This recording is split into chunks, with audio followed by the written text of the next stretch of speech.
Hey there, subscribe to my channel, and also press this bell icon so you never miss any new updates, cause whenever we upload new video you will get a notification on your phone.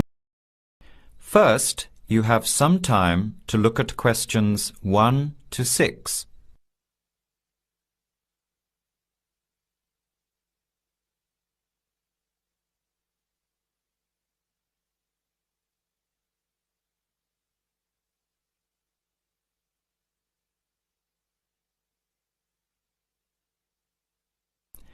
Answer the questions as you listen. You will not hear the recording a second time.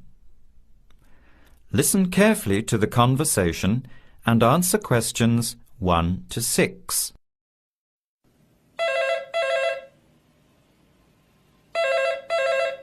Hello, Hello. Can I speak to Eleanor, please? this is Eleanor speaking. Hi.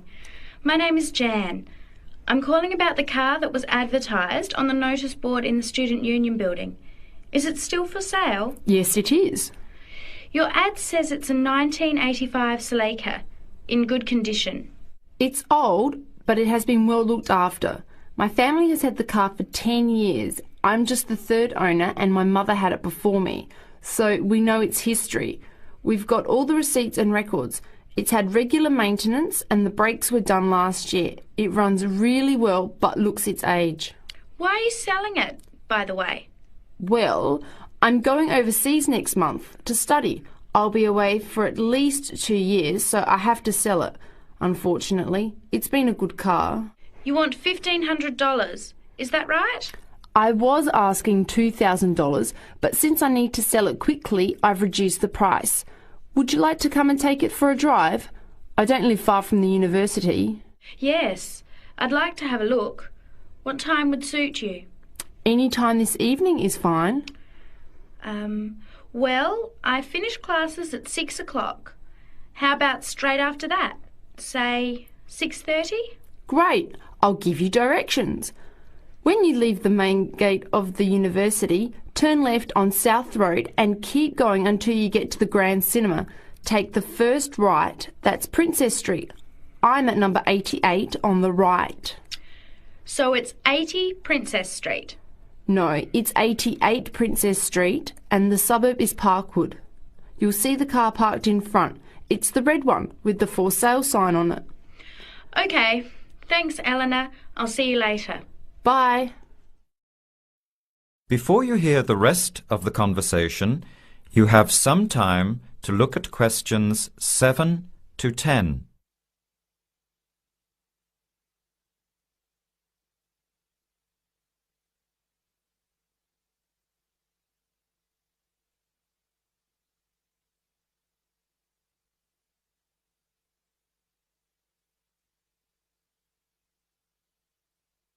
Later that day, at the university, Jan meets up with her friend Sam and tells him about the car. Hi Sam, Hey Jan, what's happening? I'm glad I ran into you. I've decided I have to get a car. You're going to buy a car? Do you really need one? I'd probably still be driving except that my car broke down last year. Instead of getting another one, I just moved closer to the university and went back to riding a bike. Better for the environment, better for my health, and I save a lot of money. Did it really cost that much? Well, when you think of registration, insurance, rising petrol costs, parking plus maintenance and repairs, it adds up. I know it's going to be expensive, but I really need my own transportation. It takes half an hour by bus each way to university as it is. But now I'm working at night in the city. There's no way I want to hang around waiting for a bus late at night, then walk 3 blocks home alone. Hey, I think you've got a point there. So what kind of car are you looking at? It's an 85 Celica, same kind as I used to have. The owner's asking $1,500. That's pretty old. How many kilometres has it done? You know, I forgot to ask. I'll have to check tonight when I go to see it. Would you be able to come with me to have a look? At about 6:30? Sure, I'll come, but I don't know a lot about cars. I do know one thing though. I wouldn't buy an old car without having a mechanic look at it first. That's a good idea. But won't it cost a lot? Not really. You can get a check done through the Automobile Association for $80, and it comes with a report on the condition of the car. It can save you a lot of money in the long run. I'll keep that in mind. So we have to get to Parkwood at 6:30. Do you want to take the bus? It goes straight down South Road every 15 minutes. Or maybe we could walk. I don't think it's that far. Actually, I could borrow my roommate's motorbike for an hour or so. He's working all evening in the library. Do you think he'd mind? No way. He owes me a favour or two. Okay, great. See you at 6, outside the student centre. That is the end of part 1. You now have half a minute to check your answers.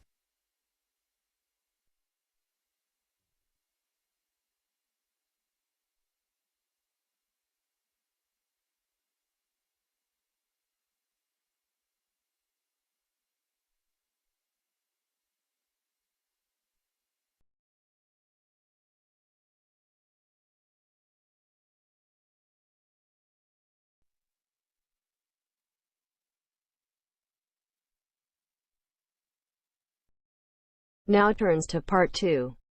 Part 2. You will hear two flatmates, Tom and Richard, talking about their new flatmate who has just moved in the week before. First, you have some time to look at questions 11 to 16.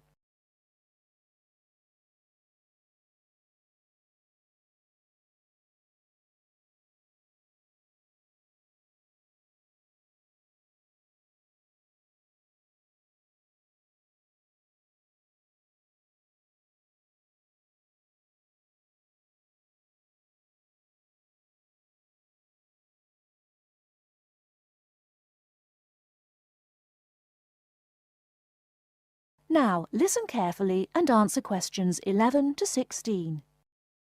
Hi, Richard. I'm glad I caught you here. Can I just talk to you about something? Our new flatmate, Anders, is not quite what I had hoped. I was wondering if you shared my concerns about some of his behaviour. Yes, Tom, I know what you mean, but we can't be entirely negative. He has good points. I mean, at least he's quiet. He doesn't play loud music all night or bother others or turn his TV up, disturbing everyone.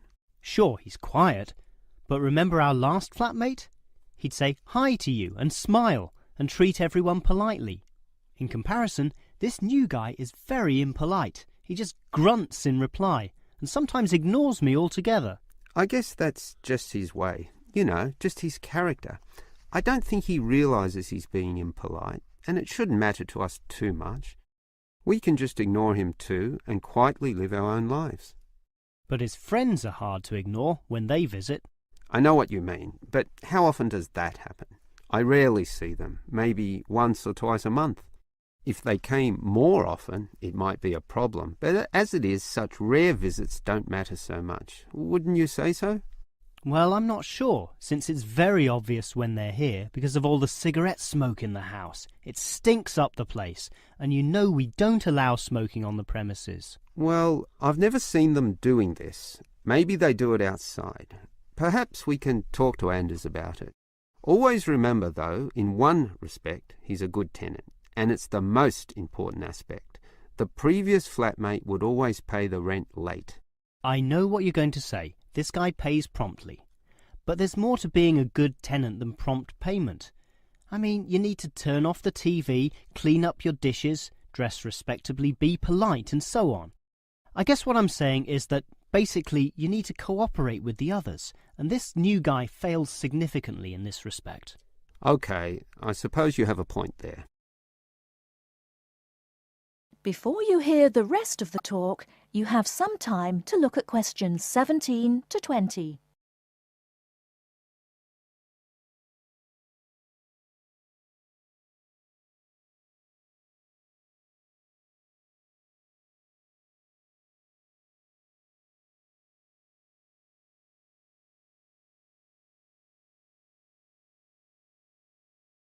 Now listen and answer questions 17 to 20.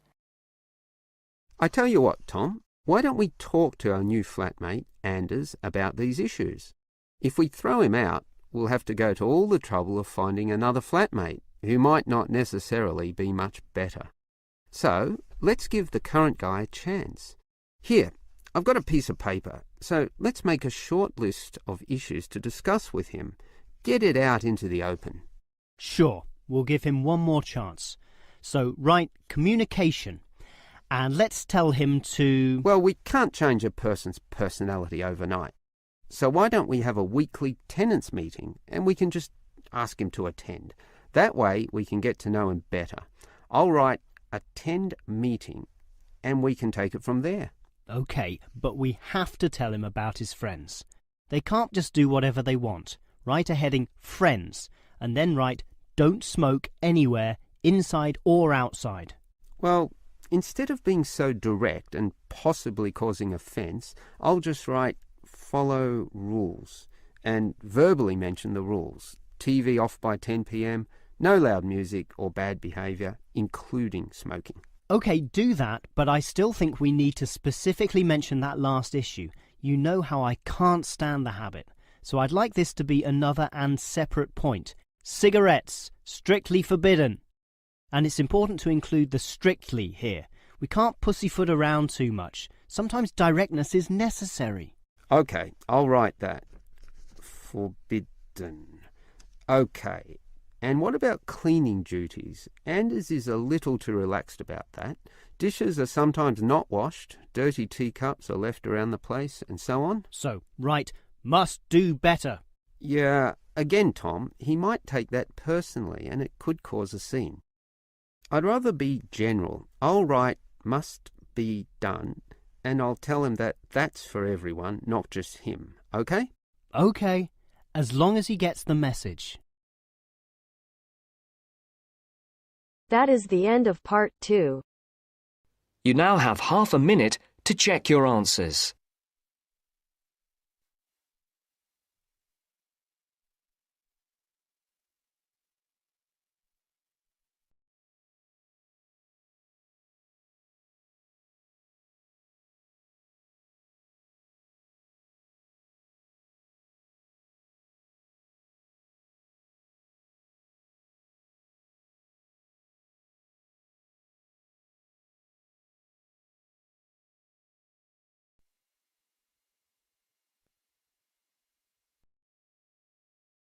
Now turns to part 3. Part 3. You are going to hear a conversation between an interviewer and a professor. First, you have some time to look at questions 21 to 26.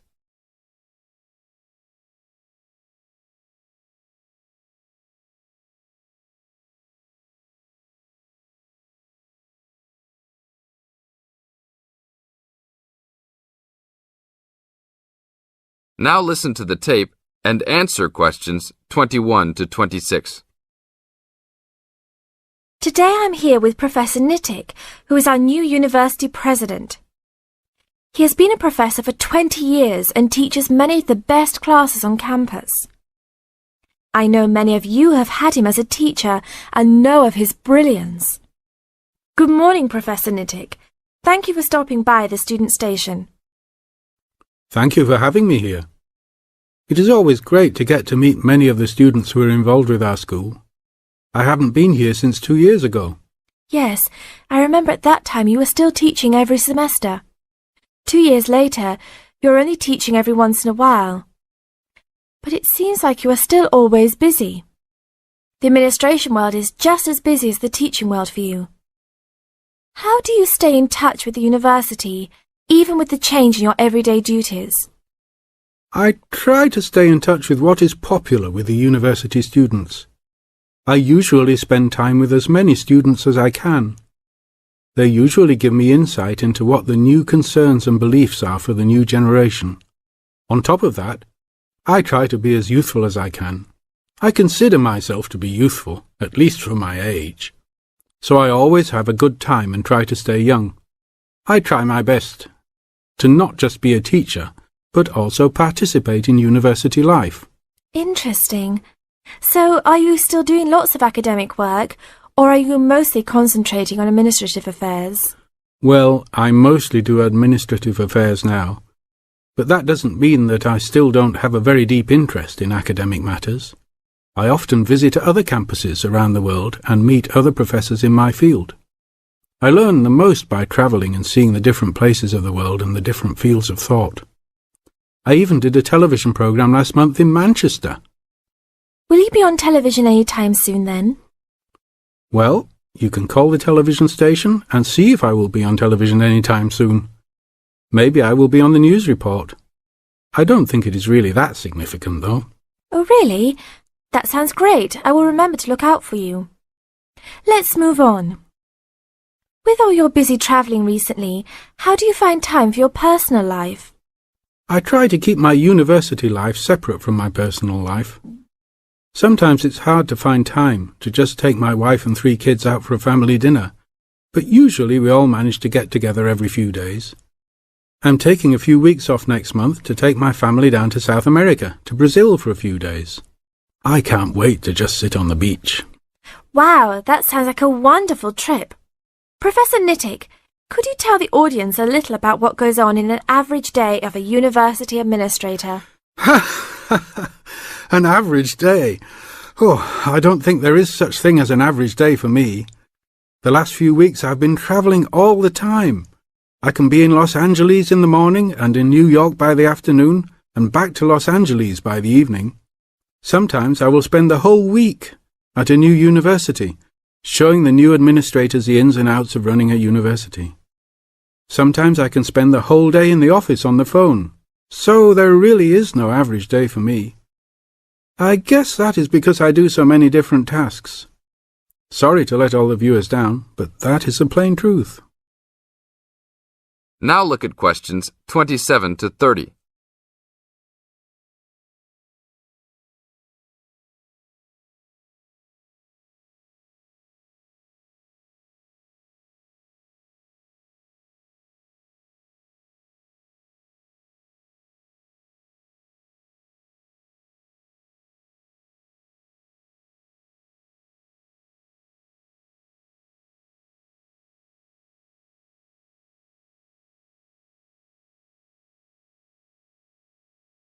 Now listen to the tape and answer questions 27 to 30. Well, I guess I can sum it up for them. You are a busy man. That is probably a good description. So, are there any immediate plans for the coming few weeks? Well, I'm in Los Angeles for the next 2 days, and then I fly to Colorado to meet a new prospective professor for our university. I will be in Colorado for about a week. Then I go to Japan for the next 10 days to meet with our university branch in Japan about record sales there. After that, I return to Los Angeles for a week, just in time for the graduation of the class of 2001. There you have it, my next month's schedule. Thank you very much, Professor Nittick. I always enjoy having you on our show. We hope to have you back on our show next time.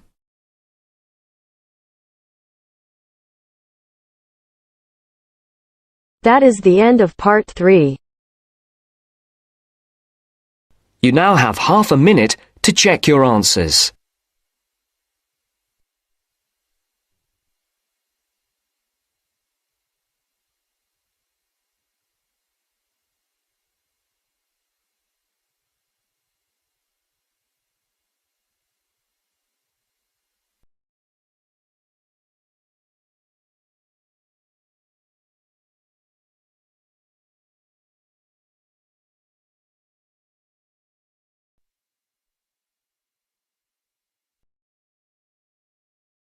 Now turns to part 4.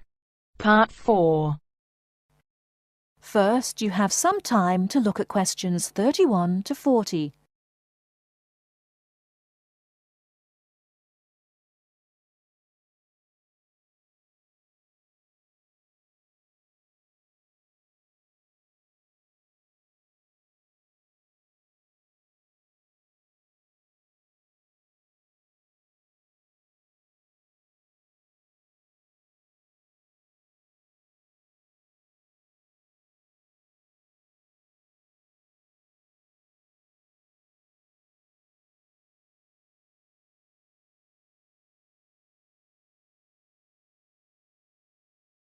Now listen carefully and answer questions 31 to 40. Last week we looked at some of the features of modern houses, and today we're going to turn the clock back and look at traditional house design. I've chosen to start with Samoa, which is part of a group of Polynesian islands in the South Pacific Sea, because the influence of culture and weather on house design is quite clear there. So let's have a look at, first of all, at the overall design of a traditional Samoan house. Now, these days, houses in Samoa have become more modern and are usually rectangular. But traditional designs were round, or sometimes they were oval in shape. Here's a picture. This traditional style is still used, often for guest houses or meeting houses, and most Samoan villages have at least one of these buildings. As you can see, there are no walls, so the air circulates freely around the house. Samoa is a place that experiences high temperatures, but the open design of the house also reflects the openness of Samoan society. If the occupants want shelter, there are several blinds made of coconut leaves that can be lowered during rainy or windy weather. Or indeed, the blinds can also be pulled down if people want some privacy. The foundations of the house, that's the part beneath the floor, are raised slightly. In the past, the height was linked to the importance of the occupants, which we'll talk about another time. However, the floor of the house was usually covered with river stones. Today, we have a range of methods for balancing the temperature inside a building, but the stones on the floor of a Samoan home are ideal for cooling the building on hot days. Now, let's have a close look at the roof. This, as you can see in the picture, is dome-shaped and traditionally thatched or covered with leaves from the sugarcane. That's an established crop in Samoa. This was a job for the women, and it involved twisting the leaves and then fastening them with a thin strip of coconut leaf before fixing them to the roof in several layers. Now, the shape of the roof is important.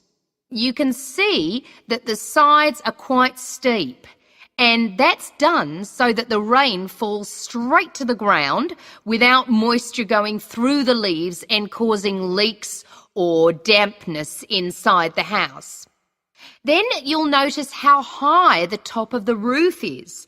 This is a way of allowing heat to rise on sunny days and go through the thatching, thereby cooling the house. So, how does the house stay upright? Well, there are a number of evenly spaced posts inside. They encircle the interior of the building and go up to the roof and support the beams there. They're also buried, usually about 1.5 meters in the ground to keep them firm. These posts are produced using local timber from the surrounding forests. They're cut by men from the family or village, and the number varies depending on the size and importance of the house. Now, these posts were a very significant part of Samoan culture and did much more than hold up the roof. When there were meetings, people sat with their back to certain posts, depending on their status in society. So there were posts for chiefs, according to their status, and posts for speakers, and so on. And ordinary people sat around the side on mats. The last area I want to look at today is the attachment of the beams and posts, what you call fixing the construction. Traditionally, no nails or screws were used anywhere in such a building. Instead, coconut fibres were braided into rope to fix the beams and posts together. The old people of the village usually made and plaited the rope. This was a lengthy process. An ordinary house used about 40,000 feet of this rope.